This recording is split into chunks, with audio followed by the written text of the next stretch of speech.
welcome everyone, and welcome all of our viewers out there. We want to welcome those who are just joining us in our live stream. We are going to be talking about tonight Sound of Hope, the story of Possum Trot. We have some wonderful guests here. Maybe you just saw the trailer, our little 30-second version of the trailer. My name is Eric Artell. I'm our host today with Angel Studios. I'm just going to quickly introduce our amazing guests here tonight. And I want you, if you are joining and watching, to start thinking about some questions that you want to put into the chat. You might be watching on Angel Studios platforms. You might be watching Jen Bricker-Bauer's Instagram Live as well. Wherever you're watching, stick a little question in the chat. But first we have with us, I'll just go from left to right as I see them. We have Jen Lilley with us, actress and foster advocate. Jen Lilley, thank you for being here with us tonight. Oh my goodness, it's such an honor to be here. And we also have with us a speaker, aerialist, and author, and also creator and influencer, I would dare say, Jen Bricker-Bauer. Jen B, we're going to call you tonight. Hello, Jen. Thank you for being with us. Thank you so much. And last but not least, of course, we have a writer and producer of the movie that is the talk of the hour today, Rebekah Weigel. Rebekah, thank you for joining us tonight. Yes, thank you for putting this together, Eric. I'm excited. So tonight, we're going to be talking about our experiences, our Sound of Hope stories. We're going to be talking about kids, about hope for kids, and talking about a variety of the topics that the movie Sound of Hope brings up. But I think what we would love to do first is, and again, make sure you ask your questions into the chat. And also, if this is the only time that you're going to be with us for this evening, you're about to go off, we need to tell you about our special. We have buy one, get one for tickets right now. If you go to angel.com, it's going to come up on the screen, angel.com/Hope Live, because this is our live stream. Hope Live. Right now, you can go get tickets and you buy one, get one. So really it's 50% off your tickets, but go right there and go find some show times, July 3rd, July 4th, and go to the theaters to see this. Angel.com/Hope Live. We're going to give you that link a few more times to this evening. So you can just open up on our browser anytime you want. Now, before we do that, now let's get into some discussions about Sound of Hope. But first, we'd love to hear some of your experiences.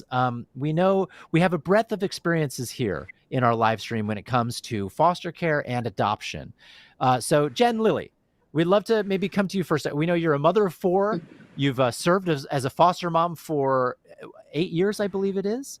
Yes. 2 of your children were adopted through foster care, I believe, as well. Yes. Could you just tell us a little bit of your experience when it comes to the foster care system? What that experience has brought to you in your life? Oh my goodness. Gosh, I could go so many ways, and I'm not brief. So I'll say that the biggest change of foster care was the change within me. I'm a very A-type person, and I like working hard and seeing results, and that is not foster care. So I always tell people, if you put your fist like this was me when I started foster care. And then God just slowly pried my fingers open one by one till I was in a posture of surrender. And I think that that's really what foster care is. And I can get more into what this movie, how this relates to foster care, so I don't want to spoil that. But this movie does a really good job of showing you what foster care is like. So it was kind of like the movie. And Jen, you started out not even wanting to have kids, right? Before. Yeah. I was not going to, I didn't think I was going to be a mom. I mean, I love children, but I'm an older sibling, and I helped raise 2 of my siblings, and I was a babysitter since I was 12, and I was like, yeah, I'm good. And, to be transparent, as an actress, it's hard to also have kids and to balance that because you kind of have to be hustling all the time. And so I just was pretty career focused, and God wrecked my schedule in the best way. And now I have 4, and I'm hoping to continue with foster care and adoption down the line. So, yeah. Thanks, Jen. Thanks, Jen Lilley. And we'll talk more about those experiences as we talk about how it relates to what we see in the movie Sound of Hope as well. Jen Bricker-Bauer, Jen B. And by the way, we also see who purchased tickets in the screen. Carrie just purchased a couple of tickets. Thank you so much. We'll shout you out For those who are purchasing tickets right now, if you're going to angel.com/hope live, you can get buy one, get one free tickets. Our record, by the way, Jen and Rebekah, our record for tickets during a live stream was 30. I think it was 30 tickets that were purchased in one fell swoop by somebody. They brought their whole sorority, I think. So let's see if we can beat that record. Okay, we can beat that. If someone, yes. But that's a record of one purchase of tickets. What, like somebody bought 30 tickets in one fell swoop. So we'll see. We challenge you and maybe we'll even send you something if you wind up buying more than 30 tickets in one fell swoop. Okay, buy out a whole theater. Children's lives are on the line. It's worth it. Yes, exactly. Jen B, you have a little bit of a different experience when it comes to foster care and adoption. You were adopted as a baby, and tell us a little bit about your experiences and going through adoption and how that changed your life and gave you different opportunities possibly in life. Yeah, definitely. I think adoption completely took my life. Like I say, my life was going in this way, and God just kind of picked me up and put me in an entirely different family, and it really redirected the course of my entire life. I was born without legs, and I know you can't see that now, but and then kind of was raised, was left at the hospital, and then was in a foster home for the first almost 3 months of my life. And I was raised very normal. I mean, normal. So I wasn't treated differently because I was adopted. I wasn't treated differently because I was born without legs. And then I just always loved sports, always loved gymnastics, always loved all these kind of things. So that kind of my parents always let me try everything. And so I was the first person without legs competing in power tumbling. And then that went on to a professional career as an acrobat and aerialist. And I'm a speaker and all these things. But that came from, I believe, God putting me in this different family that allowed me to do everything that he wanted me to do without hindrance, without, thinking, well, I can't do it because I was born this way. And I just wasn't even in my realm of thinking, like it sounds crazy, but growing up when people speak life into you, and that's exactly what I saw in this movie, is they were spoken life into and given a completely different opportunity that redirected their entire life. Amazing, JB. Thank you. And we're going to dive more into that, how the experiences relate to the movie. Rebekah, we also want to come to you outside of this movie, outside of writing this movie. Tell us about some of your experiences just with foster care and with that system, and maybe how that inspired you to get into writing this movie. Yeah. So in 2013, we adopted 2 of our kids. So we adopted a sibling set, and that's what really inspired our family and really opened our eyes to what was going on with children, seeing the trauma that our own kids endured and what they went through, and just being in the trenches trying to help them heal. It just really made us think, like, man, we need more people that really care about these kids. And so many people don't know what's going on all over the country. They don't realize that there's a foster crisis. They don't realize that there's kids that need them. And so that's what inspired us to get involved and to start writing this film, was to bring awareness to this crisis and really to see good people step in and care for kids. Thanks, Rebekah. Well, Jen or Rachel Wink 14 on Jen B's Instagram Live just asked, what is the movie about? So without further ado, and Jody, thank you for purchasing tickets in Missouri City. So without further ado, we know people are just joining the live stream right now. People join the live stream at various times. We're going to watch a trailer. So Rachel Wink 14, thank you for commenting. We're going to watch a trailer so you can find out what this movie is a little bit about. And then after this trailer, we can dive into some of the things that the movie brings up and how they relate into everyone's lives here. So let's go ahead and run that trailer, and you'll see what the movie's about, and we'll get back into it on the other side. It's hard to feel like I'm the only one who sees these things. 70% of the kids in the system are there because of neglect. The other 30% are put through hell. We need your help. Can you imagine our kids on their own?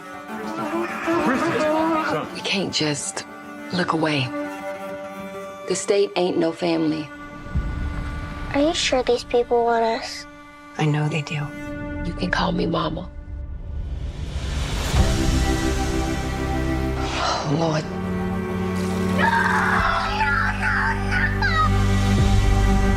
If we can't wrap our arms around the most vulnerable, then what do we have? Noise! And the children can't take the noise anymore. This is something that we must do. 22 families want to adopt. Whole town wants kids now. That's about right. What's happening with Possum Trot could mean a huge change for the system. We want the ones that nobody else wants. Who hurt you, baby? I'm not giving up on you. You can't give up on me either. What we gonna do? Everybody's falling apart. I'm doing the best I can. The real world hits hard. I don't want to be here. I can't give him back. We gotta work on this together.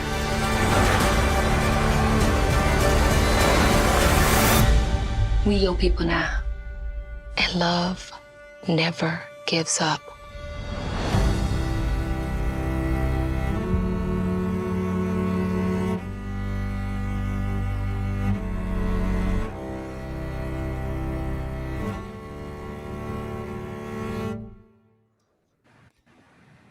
So that is Sound of Hope, the story of Possum Trot. That's what we're talking about tonight, and how some of our wonderful guests' lives relate to that story. And I just get choked up watching that trailer every time, Rebekah. I can't believe you do that to us, because it just chokes me up every time. So that's what the movie is about. As you saw, it's opening on July 4th nationwide in a theater near you. You can get your tickets at angel.com/hope live. If you go there right now, you can get buy one, get one tickets. Buy one, get one free. BOGO, as they like to call it. The discount code will be applied automatically. Go to Hope Live, angel.com/Hope Live, and go get those tickets. And we'll be shouting out like Philip. During that trailer, Philip bought a couple of tickets. Thank you, Philip, for getting a couple of tickets, because just buying tickets to this movie is going to be supporting this movement that this film is bringing to light nationwide. I truly believe, Rebekah, that it is igniting a movement that is long overdue. Yeah. So let's just go down the line. So Jen Lilley, I know you've been an amazing ambassador already for this movie and for this movement. I'll give you a second to compose, because we'll talk about. Listen, I'm not. It's downhill from here. Just go. You're gonna make me cry. You're gonna So you've said that you've said already in posting some things talking about how this movie is going to change this nation. You've said that Sound of Hope is the most important film that's been made and ever will be made, which is a very. Yeah. You've been in some amazing films, so that is an amazing thing to say. Yeah, I think when I speak, because I'm a Christian and I know that your words have power and your words hold authority, I'm careful with what I say. And so I weighted that statement before I made it. And I think that there's a lot of important movies that have been made, stories that need to be told, events in history that people deny. We need to highlight those stories. But the reason I think this is the most important story that's ever been told and will ever be told is because it's not just some inspiring story that we're highlighting in the past and thinking, wow, isn't that amazing? No, it calls you to action. It compels you to action. It is the movie that's going to break the cycle of child abuse, because foster care is a cycle. And there are about 429,000 children in this country that are in the foster care system right now. And this movie calls them to light. And the thing is when we step into their story now, there's so much that's involved with foster care. Just as a broad overview, upwards of 98%, now this varies state to state, like over 90% of our human trafficking victims came from foster care. Over 70% of our incarcerated came from foster care. Over 50% of people experiencing homelessness right now in the United States came from foster care. So when you step into their story and you show them the love of God, because there are either good foster homes or there are foster homes literally that are hell on earth for children. There's no in between. And there are far too few Christian foster homes. So this movie calls the church to step up, because foster care exists because the church, unfortunately, dropped these children off at the government's door. So the reason why this movie is so important is because if we rise up as the bride of Christ, and we rise up as an army of God, and we get involved in foster care, whether that means you open up your own home or you begin to support other parents who are in foster care, because something that we'll touch on later is that this movie does a good job of showing that it really does take a village. And you know, Rebekah is a huge part of my story. We can get to that later. But the reason this movie is so important is those statistics that I talked about earlier. When you step into the child's story and you give them the love of Jesus, which is the only love that has transformative power to heal, you're breaking a generational curse. You're breaking a cycle of abuse. My kid's mom came from foster care. Probably her mom came from foster care. Foster care is a cycle and it's a generational curse. So when you step into their story, I know for my 2 children, and I know for Rebekah's 2 children, and Jen B, her children will never be in foster care. My kids' children will never be in foster care. Rebekah's children will never be in foster care. So when we rise up, we're changing history. We're changing the future, not just for the current generation, but for generations to come. And that is why I think this is absolutely the most powerful movie that has ever been made and will ever be made. Thank you, Jen. Thank you, Jen. It is amazing to think about that generational change that a movie can have an impact on, right? And so, Rebekah, you wrote this movie and produced it. Is what comes to mind when you hear Jen Lilley talking about that, and is that some of the purpose of writing it? Can you speak a little bit to that? Yeah. And I'll just say too that I've also worked in child welfare. So in Los Angeles, after we adopted our kids, I started working with nonprofits all over the city and the Department of Child and Family Services. I was recruiting foster and adoptive families, trying to find like really good homes, because there's so many homes that are not great homes. And we're not even saying, every home in churches is a good home. I mean, there's a lot of homes that, people of faith have stepped in and they're not always equipped, or they're not always great homes. So we just need good people that really care about kids, that will protect kids, that will fight for kids. And so that's what I saw in this story. It was, wow, like we just need more people, more churches to step in and really truly fight for kids, because, the kids that came to Possum Trot, I mean, one thing that I really admire about this is that they took in, the hardest to place kids, which doesn't mean they were the hardest kids. It just means that they were harder to place. So they were older, or they had, siblings with them. And so often, even in churches, people are adopting babies, which is good. We need people to also adopt babies. But this church took on the kids that no one else was willing to take on. And they fought for them. I mean, they fought and fought and fought. And kids didn't go back into the system who were brought to Possum Trot because they didn't give up. They had resilience. They had, they just really fought for these kids, and they came around each other so that they could just bear with the kids and help them to find healing. So we need more people like that. We need more people who really will step in and fight for kids, because like Jen said, when we don't step in, when good people don't step in and fight for kids, it leaves this void, this vacuum where people exploit the kids. I mean, in Los Angeles, for instance, traffickers literally sit outside of group homes and wait for the kids. They send Ubers, they pick them up, they traffic them right out of the group homes, because they know that these children don't have families, don't have fathers, don't have anyone to protect them and fight for them. And so when we don't do it, other people come in and take advantage of these children. So, we want to see a movement of compassion sweep across this country where people rise up and say, enough is enough. We're done. We need to fight for children. And there should not be 100,000 children in the foster care system waiting for placement and aging out and becoming victims of trafficking and all these other societal issues. Thank you, Rebecca. And you bring up the idea of never giving up and not giving up on kids, and not, this idea of courage. And Jen B, I know along the lines of that topic, you wrote a New York Times bestselling book called Everything is Possible, about finding faith and the courage to follow your dreams, the courage to not give up. And you were put into a situation as an adopted child to have that mentality taught to you of not giving up, of trying to follow your dreams. And that, that's what Jen and Rebecca have talked about giving these kids this chance. I'd love to hear kind of your thoughts about the correlation between your life experience and what you wrote in your book and what this film is also emphasizing.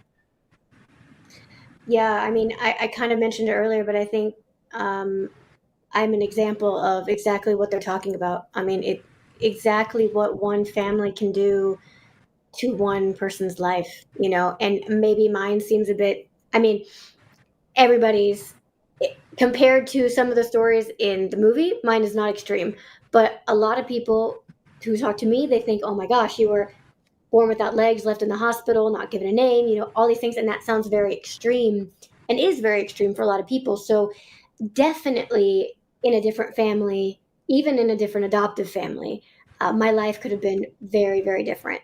And it's just, I've always been passionate about adoption because I was adopted. But as I got older and just kind of have been around the world and have been exposed to stories like in the movie and just other people that I know personally as well, I think, wow.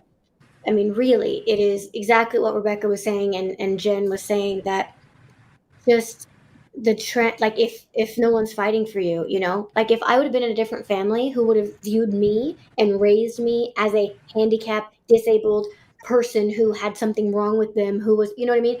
I would be so different. I would think so differently of myself. Like the things that I've done in my life, I don't know if I would have done them. The outlook that I have, the way I see myself and my relationship with how God created me for a purpose, and using not having legs as a platform to reach people, to show off what he can do in a person's life. And so it's just, it blows my mind because I'm like the living example of it. But it's an example for me too. I speak all over the world about my life, and it's like I learn probably just as much or more as anybody else who's listening to me, because it's like I'm living it in real time and seeing what God is doing. And I just want to share that with people, to be like, look what he can do with someone's life, and it just happens to be my life that I'm talking about. But it directly correlates to the stories, even though they're very different than mine in this movie, because it changed their life. That's the thing. By being adopted, by people loving them, by showing them, like Jen said, the love of Jesus, that's the transformation power.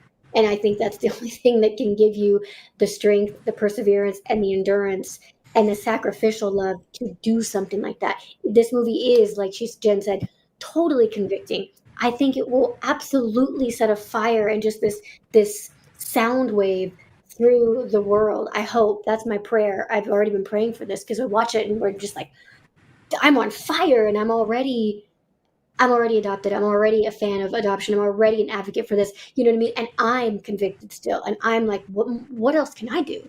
Like, what more can I do? And so like Rebecca said, we shouldn't have that many people in the foster care system. And it is the church's job. And Rebecca, when you invited me years ago to listen to the pastor who this movie is about, I was just, ever since then, I have been telling people about his story, because I was so blown away. And to see it following you this whole time, being like, oh my gosh, you're filming, it's playing with this movie. Oh my God, I've been telling you forever. I'm like not shutting up about it. So I am just so excited. Go buy a ticket, a ticket for somebody else. You're not going to regret it.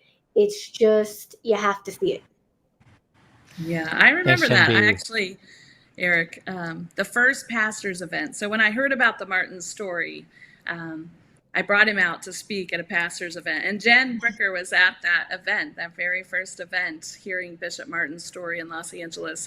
And that story, I mean, his story has power. I mean, every time he would share it, pastors, people would step in, standing ovation, so he became my secret weapon across Los Angeles to get churches involved. So, And he is a secret weapon. I know, let's see, Jen Lilley, I know you've met him. I met him when we were at an LA premiere, and wow, he is a powerful, powerful person. And you don't expect it coming from him because it's not like he's a young chicken anymore. But then, my goodness, he is so powerful to when he speaks. And for those who get Javier, thank you for purchasing tickets. By the way, I want to give a big shout out to Listra, and then Angela bought 10 tickets in one fell swoop. So Angela, nice. Thank you so much. That is amazing. Right. Who's going to bring their church? That's right. Who's going to bring their church? Who's going to buy? Who's going to buy tickets for their whole church to go? Which, by the way, buy one get one, right? So who's gonna buy 50 tickets for their church to go for one evening? When you do go see the movie in the theaters, if I'm not mistaken, I believe don't leave when the credits start rolling, because I believe the Martins are at the end of the film, and you get to actually hear from the Martins, from First Lady and Reverend WC. And it is absolutely delightful hearing them talk about their experience and encouraging after seeing the film that is based on a true story about what they've accomplished. It is just something else. We know a lot of people have been coming in to the live stream. So if you don't know what we're talking about Sound of Hope, the story of Possum Trot, an amazing movie that's coming out, hitting theaters July 4th. We're going to watch a trailer again. So we can set the table with the trailer. And then when we come back out of that, we're going to talk a little bit about maybe favorite or most impactful or powerful scenes, and maybe how you related to them in your life. And we'll get a little insight because we have the writer of those scenes with us as well. So let's go and watch the trailer again, and we'll talk to you at the other side of the trailer. It's hard to feel like I'm the only one who sees these things. 70% of the kids in the system are there because of neglect. The other 30% are put through hell. We need your help. Can you imagine our kids on their own? We can't just look away. The state ain't no family. Are you sure these people want us? I know they do. You can call me Mama. Oh, Lord.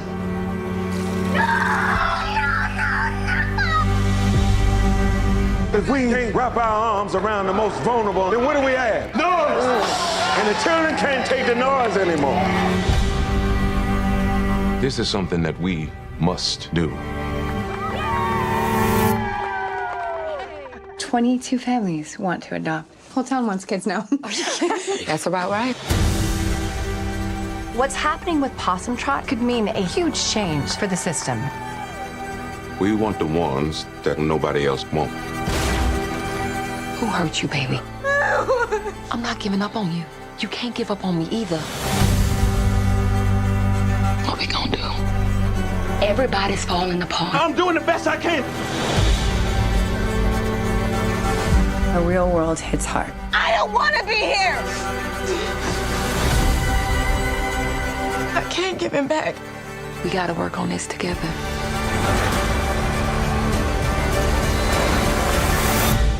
We your people now. And love never gives up.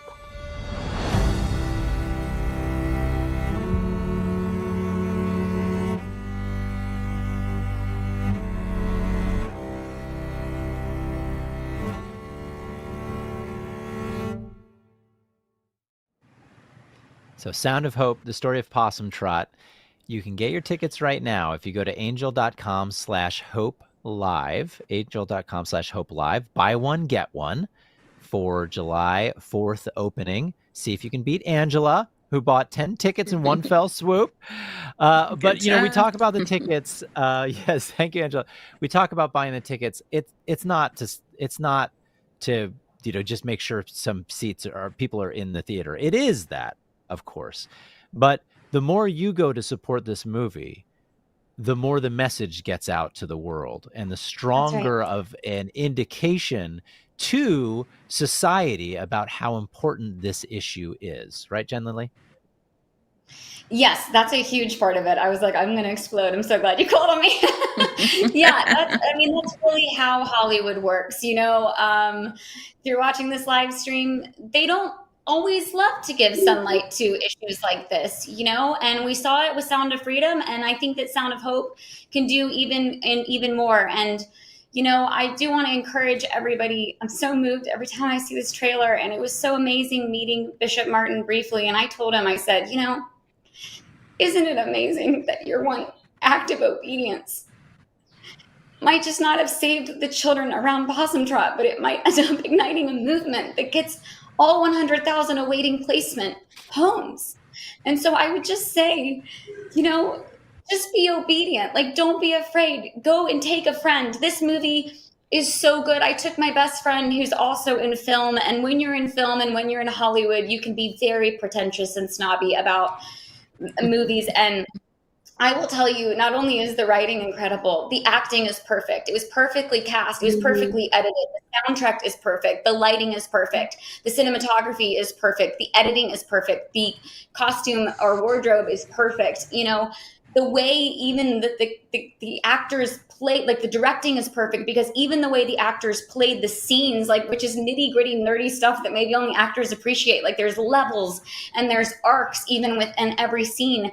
And my best friend, who's also in film, like, was not interested in going to see it. I dragged her to the premiere, and she was like, oh, I need to tell everyone I judged you. I didn't think that like a film that was, based on anything of faith could ever be so good. And she was like, I do agree. It's probably the best movie that's ever been made. And now she's going to take other people. So you don't know what your obedience into buying a ticket is going to do. And also, as Eric touched on, a lot of, now correct me if I'm wrong, Rebekah and Eric, but a lot of these ticket sales are also going to benefit children in foster care. Is that correct? Yeah, so the filmmakers, from the writers, the producers, directors, even actors, on our side, it's being donated back to help kids and families in crisis. So we're partnering with nonprofits all over the country. And so by buying a ticket, you're helping kids in the system as well. And I think actually the count is over 60 nonprofit foster care related nonprofit organizations have partnered with Angel Studios. It's counting. It's growing every day. So that is phenomenal. But yes, and thank you, Jen Lilley, for sharing that. I too am in the entertainment industry, and I totally agree. You're right. They can become, we in the entertainment industry can become very cynical and skeptical, and it was such a breath of fresh air. And I know this has been shared before by others, but it's not, sometimes movies that have faith in them, that have topics of faith in them, can come across as being cheesy, or can come across as being preachy, or it can come across as being not grounded in reality or not grounded in the grittiness of life. And that is not this movie. That is not this movie. It is and that's a testament to you, Rebekah, to your husband, Josh, who's the director. Rebekah's husband, Josh, was the director and is also in the movie. If you want to try to catch him, plays a pivotal scene in the movie. Speaking of scenes in the movie, Jen B., I'm going to go to you first, and then we can go to Jen Lilley. A favorite scene, whether it's favorite that you loved watching, without spoilers, we don't want to give spoilers. Was there a scene that either touched you the most or was maybe the most impactful in thinking, my goodness, this really, I can really relate to this? What might be a scene that pops into your mind without spoilers? Of course, we don't want to. You can speak of it broadly if you'd like. Yeah, I'll speak kind of broadly. Just because overall, man, especially I just had a baby. I mean, he's almost 11 months now, and so, but it's my first, whole experience being a mom and doing all that and getting back into the performing world and all of that kind of thing. And so, being a mom, I watched it with different eyes, and it just broke my heart. Very hard. Some things for me, I knew it would be very hard to watch. More emotional. I wouldn't actually consider myself an emotional person, but changes when you have a kid, and seeing subjects about the kiddos. And so I think overall it was very hard for me in places, and then very convicting in a good way. I think it's very good, and that's why I believe it will also have a huge impact in the US and in the world, hopefully. And then just the redeeming part of it. Like, I was so inspired by the Martins and the whole community in Possum Trot. I was challenged and inspired, because it's the sacrifice is what I can't get over. I mean, we know that, like, the agape love and the love in the Bible is Jesus was sacrificial in his love.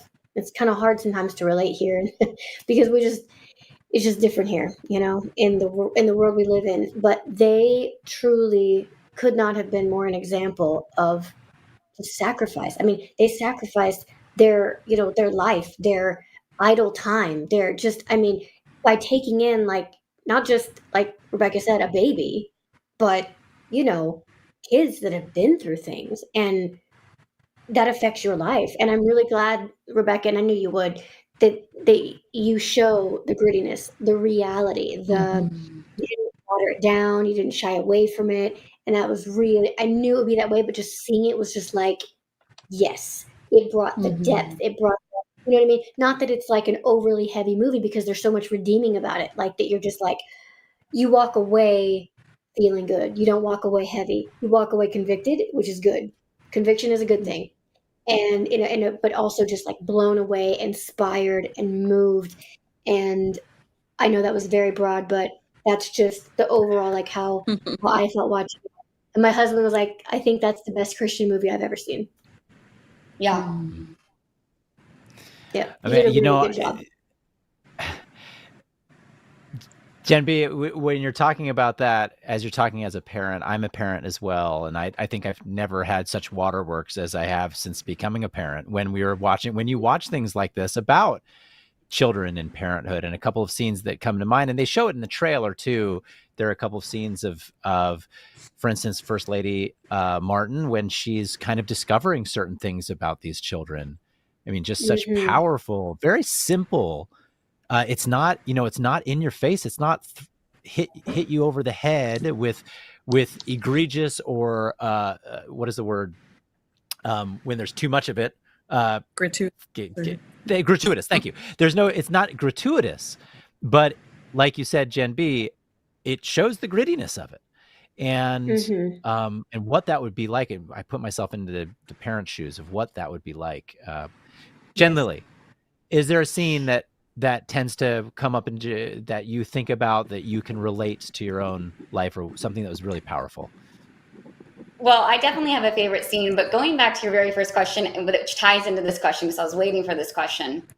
When you asked me what was my experience in foster care, I think one thing that's so incredible about this movie too is that, Rebekah, and I don't know if you've realized this, but it's an experience. It's like you're not just watching a movie, you're experiencing foster care. Like, you laugh, like the whole audience laughs. It's such a joy to watch this with others. I've seen the movie, I think, 6 times now, and twice in the theater with other people. And it's so powerful to watch in the theater because people are laughing.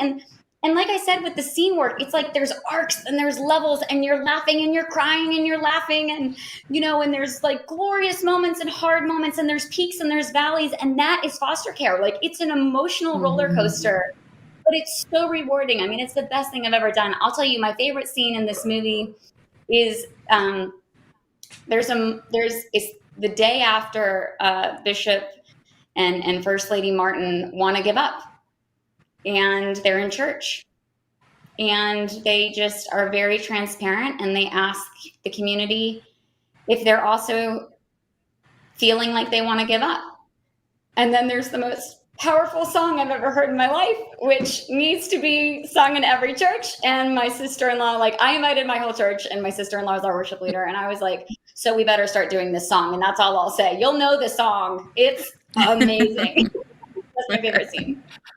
So I just have to say, after watching it, we went to the LA premiere, and the next day I was singing that song. That song came to my head, Rebekah, as we were singing it. It is. It's such a good song. And I'll just just piggyback on that song was actually inspired by the church. So, and it was added like last minute. Part of the telling of this story, like we really wanted to honor Bennett Chapel and this community and really show what life was like for them as a church. And so we brought them to set and had them be part of the church scenes. And I got to come back to Texas and like ride out on the bus with the church. And they were having church on Sunday morning. We left at like 4 a.m. and they were singing, and they started singing that song, and they were stomping and they were singing. And I was like, this is the most powerful song I've ever heard. I'm like, this is so good. And it was one of their favorite songs. So I started recording it and sent it to Josh, the director and the composer, and said, we have to add this song. This is so powerful. And so we ended up adding that song like, a couple days before filming. And it ended up being one of my favorite parts of the film too. And it's really, like Jen was saying, like when you're in the trenches as a foster adoptive parent, I mean, it's hard. And we didn't want to sugarcoat that. We didn't want to make it look easy. I think a lot of foster adoptive parents, that was their biggest concern about the film, is like, you didn't show it as easy, did you? And we're like, don't worry, we showed it. We wanted it to be as authentic and real as possible, but still be hopeful. And so that moment in the film, they all come together as a community and start to help each other. And it's really powerful. I mean, it's my favorite part as well. And there's Bishop Martin on set singing, who took the mic, and like they all just started having church one day on set. It was like, I mean, we were in overtime. We needed a break for meal penalties, and they're all having church. He's preaching, they're dancing, and we're a union production, and I'm getting like chastised by our AD, everyone going, this is costing you thousands of dollars. Stop them from having church. And I'm like, what am I supposed to do? Like, this is really, it was powerful. There's First Lady Donna. She was just having so much fun. And we had church and brought people to church at Bennett Chapel. So if you come, I mean, a lot of people are saying it's the most authentic, representation of church they've ever seen on screen. And, really our goal wasn't just to highlight Bennett Chapel Church, but was to show the power of church, the power of community, the power of what can happen when we come together and serve kids together. Thanks, Rebekah. Yeah, and that goes back to what, and Jen B, you were mentioning it as well, about just how important this power of community is. And I love that scene. That was the scene that I was thinking about, Jen B, when you were talking about it as well. That scene came to mind about when they come together. And Rebekah, it must be so, as a writer, it must be so satisfying, maybe is not the right word, but it must just feel so edifying when people talk about scenes like this and moments like this, and when you're reliving how it made it into the film. And it feels sometimes, I would imagine it feels sometimes like God's hand is in that, in inspiring you to put something like that there. Yeah, definitely. And I just want to give a shout out to Angel Studios too, because, we're so grateful. Like a lot of the faith-based companies said, this is too gritty, you can't show all this hard stuff. People won't want to see this. The one scene in particular with my husband, who's the director, holds up a little bit of a mirror to the church to say, hey, we've got some work to do. And, a lot of people were like, you're going to offend churches. You need to take that out. And Angel was the one that believed in this, and their guild believed in it. Their guild loved it. And they're willing to take risks right now that no one else is taking. And so we're super grateful. Just the passion that the whole Angel team has for this film and how hard they're working on it. So we wouldn't have been able to tell the story the way that we felt like we were supposed to tell it without their partnership. And I just love giving the shout out to Angel Studios. If people don't know what the Guild is, the Guild basically is a membership that for Angel Studios. It's a membership of multiple hundreds of thousands of people who essentially vote on what projects will come to light, what projects will be brought to light, and do they amplify light. And so as opposed to some Hollywood is controlled by a very small number of people who decide what movies come to the world. And Jen Lilley, you know that as well as anybody. But with Angel Studios, it's not a handful of people, it's hundreds of thousands of people who then get to decide what movies will be brought to the world, and do they amplify light, and is the world a better place with having these projects being brought to the light. So if anyone wants to know about that, angel.com/guild, go check that out. But thank you for bringing that up as well, Rebekah. I want to give a shout out to Martina in Texas, who bought another group of 10 tickets. Martina, thank you so much for doing that. Rebekah, I had one last question for you, and then we'd love to just get a couple of final thoughts before we have to end. Since we have you with us, when you're talking about writing a film like this, how do you go about finding the balance between staying true to a story like the story of Possum Trot, but wanting to bring, obviously you're writing a movie, so you want to bring creativity to it. You need to bring things to it that an audience will want to continue watching, and they'll want to be affected. So how do you go about finding that balance? Yeah, I mean, it was a tough balance. I mean, this is not an easy story where, a lot of people are like, how are you going to tell a story about 22 families adopting 77 children? That's what really is inspiring about the story, is that the whole community did it and the church did it together. And so, we had to find that balance of, I had a lot of time in the trenches working with people and honestly hearing a lot of the excuses from churches of why they weren't more involved, why they couldn't take this on, why people weren't ready to foster and adopt. And so I think all of those experiences, like, God kind of prepared me in advance, and we worked all of that into the film to really, we had a firsthand look at what families were facing that fostered and adopted, what churches who stepped in needed to do to really support families, and then the social workers. I mean, I got to work with incredible social workers who were just my heroes that fight for kids on weekends and evenings and are always in the trenches, doing the hard work. And my heart breaks, because if the churches were more involved, the social workers wouldn't have to take on such a heavy burden. And so we had to balance all of these things, but really our goal was to make a film that ignited the movement to end the foster crisis and to really bring awareness, to give these kids a voice. We met with a lot of the kids in Possum Trot, and many of them said, tell our side of the story too. Show what we went through, show what we're going through.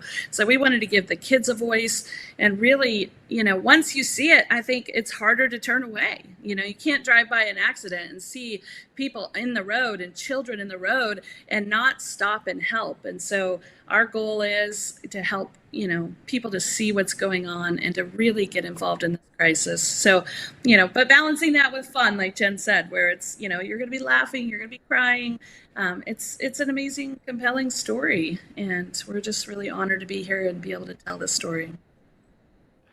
Well, before we end, I know it's been spoken of a little bit, Jen and Jen, you both mentioned it, but I would love to revisit just a couple of ideas of what, not everyone is in a position to literally foster children or to adopt children, but what are some ways that we can help? For those, what are ways that we can help? Jen B, and then maybe we can go to Jen Lilley. What might be some ways? I know you mentioned a couple of thoughts earlier, but I would love to recap it with this. Yeah, I mean, I think just kind of like what we were saying, watching the movie, getting other people to watch the movie, sharing the story. You're going to share it when you watch it. It's, it's just going to happen because it's so mind-blowing and it's so amazing, and it's so it's so needed. That's why all these years, like I said, since Rebekah invited me and I met them and heard the story, and I'm just and seeing the journey, it's finally here, it's out, the movie's made, and it's better than you could imagine. It was so well done. And so I think just word of mouth is always the most effective. And then seeing it, like Rebekah said, you can't unsee it anymore. And then I think pray about it, to be honest. If you don't know what God wants you to do, maybe you think you aren't in a position to do something, maybe you aren't, but maybe God's going to change that soon. You don't know. I would say just be flexible and pray about it to see what you can do, because there are so many things, but it's kind of overwhelming. Like, where do you start, right? So I think a simple thing is just watch the movie, tell other people to watch the movie, and then if you pray and you believe, if you're a believer, I would pray and ask, like, what is it that you want me to do? What is my call to action? Like, what can I do? Because there's so much that can be done, but like it can be overwhelming, And so I think start somewhere small and then progress and see like how God leads. Great. Thanks, Jen B. Jen Lilley? Well, I just want to say this movie is super duper inspiring. You are going to walk away inspired. So don't be afraid to go see it. Everyone's going to feel convicted. I felt convicted. Jen B felt convicted. I think everyone feels convicted, but conviction and guilt are two different things. And we know that it's Jesus' loving kindness that leads us to conviction. Like, only Jesus can slap you silly and you walk away feeling loved. So you're going to feel inspired, you're going to feel loved. But you know what? Like you said, not everyone's called to foster, but everyone is called to these kids. And here's what I think is so amazing. We know that Jesus is the author and finisher of our faith. We know that, if you don't know, your fingerprints, like no one has ever had your fingerprints in all of history. There's never been another you, and there never will be another you. You're not an accident, regardless of what you've been told or believed. God created you on purpose and for a purpose for this exact moment in time. And so you have fruit that like these children need. So if you're a hairstylist, there are teen girls that, have never had their hair cuts. Like, that's a reality. If you own a restaurant, I know from Tulsa Girls Home, we took them to their first restaurant. Like, what would it be like if you're like, once every 6 months, I'm going to host a dinner for, teens in foster care, or I'm going to teach them etiquette, or I'm going to give them a haircut, or I'm going to do their makeup, or I'm a mechanic and I'm going to give free oil changes to people who are, involved in foster care. Everyone can get involved in the way that God has created them. And that's the right answer. Like, small acts of obedience have ripple effects, and our only job is to be obedient to what God's asking us to do in that moment. So I want you to be obedient. I believe and I trust His name that He is asking you to buy these tickets. So buy these tickets, guys. I mean, you might be the friend, it might not be you, but the friend that you take, they might foster a child because of this movie. Your one ticket purchase might change not just that child, but that child's children and their children after them. So just be obedient, buy tickets. You're not going to regret it. It's such an inspiring movie, and you're going to walk away feeling moved. Yeah. Great. Thanks, Jen Lilley. Go ahead, Rebekah. Can I speak into that too, Eric? Because, a big part of the film was, not just to shine awareness on the crisis, entertain people, tell an entertaining, amazing story, true story, but to get people involved. And so we are, at the end of the film, there will be a call to action, and there'll also be an impact site that's going to be launched soon to get people involved in the foster crisis so that we can end this, so that we can get involved. So there'll be 3 ways to get involved. It's going to be getting your church involved, and there'll be resources and ways to get your church involved, foster care and adoption, information about that, and then meeting practical needs. And a lot of people don't realize that there is a technology platform called Care Portal that we're partnering with. It's a technology platform where social workers, school districts, crisis pregnancy clinics can put in real-time needs of kids and families that are in crisis right in your local community, and it alerts churches and community members to meet those needs, so that we can keep kids from going into the foster system. So that is going to be one of the primary ways that we're pushing also, is so that we can strengthen families and keep kids from ever going into the system. So you can go to careportal.org and find out more. But we really, we want you to buy tickets, we want you to come, but we also want you to get involved. Thank you, Rebekah. Well, Jen Lilley, Jen Bricker-Bauer, and Rebekah Weigel, thank you for joining us this evening, talking about Sound of Hope, the story of Possum Trot. I'm going to let you take 1 sentence each. If you could just share a 1 sentence, why someone needs to see this film. Can you distill it into 1 sentence? Who would like to go first? Jen Bricker-Bauer, I see you. I see that you're ready. Oh my. Well, okay, I'll try to shorten it. I guess it's kind of already been said, but I think buying a movie ticket can change someone's life. And that's not just a cheesy saying, that's a reality. Yeah, so true. Thank you. Jen Lilley. Yeah. It will change everything. Full stop. Well, thanks. Rebekah, do you anything else to add to that? You know, just based on feedback of screenings, people are being really moved by this film. They're coming away just really impacted. So I would say come and see the film, because rarely am I impacted in a film anymore these days. And I think you're going to be really moved, deeply touched by this movie, and entertained as well. Thank you, Rebekah. And I would just want to add, too, in my own experience, I have thought about this film so often. And I know Jen and Rebekah, you've talked about this. It's not making me feel guilty for what I'm doing in my life, but it's inspiring and impactful. And how can I help make a change? And I think that is such a testament to what you've done with the film, Rebekah, and a testament to what it is portraying in the community and in the public at large. So thank you, Jen Lilley, Jen Bricker-Bauer, Rebekah Weigel. Thank you for joining us this evening. Go see the movie. You can get your tickets at angel.com/hope live. If you go to that link right now, it's buy one, get one. So if you're watching this on the replay, or if you're watching it live right now, go get a ticket right now. You can buy one and get one. Bring that friend, because like Jen was saying, it might not be you necessarily who's going to decide that you are going to get involved in the foster care system or in actually fostering a child, but it might be the person that you bring. You never know what change you're going to make when you are bringing others to the movie. So thank you very much, everyone, for joining us. We're going to watch the trailer one more time. If you want to see the trailer one more time, we're going to go watch the trailer one more time before this live stream ends. But Jen, and Rebekah, thank you so much for joining us tonight. Thank you. Thank you, Eric. Thanks for having us. Are you sure these people want us?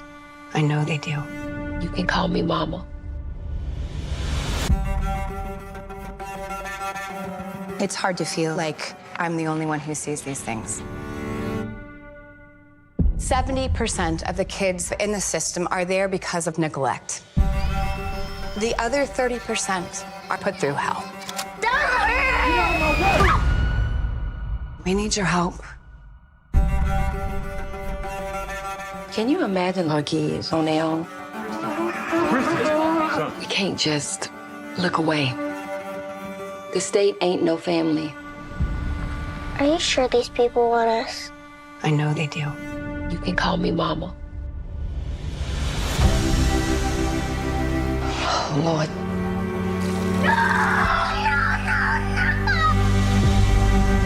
If we can't wrap our arms around the most vulnerable, then what do we have? Noise! And the children can't take the noise anymore. This is something that we must do. 22 families want to adopt. Whole town wants kids now. That's about right. What's happening with Possum Trot could mean a huge change for the system. We want the ones that nobody else wants. Who hurt you, baby?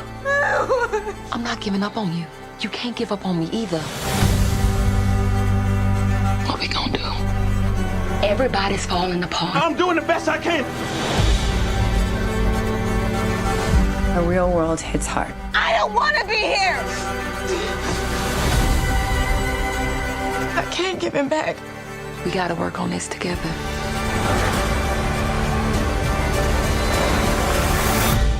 We your people now. And love never gives up.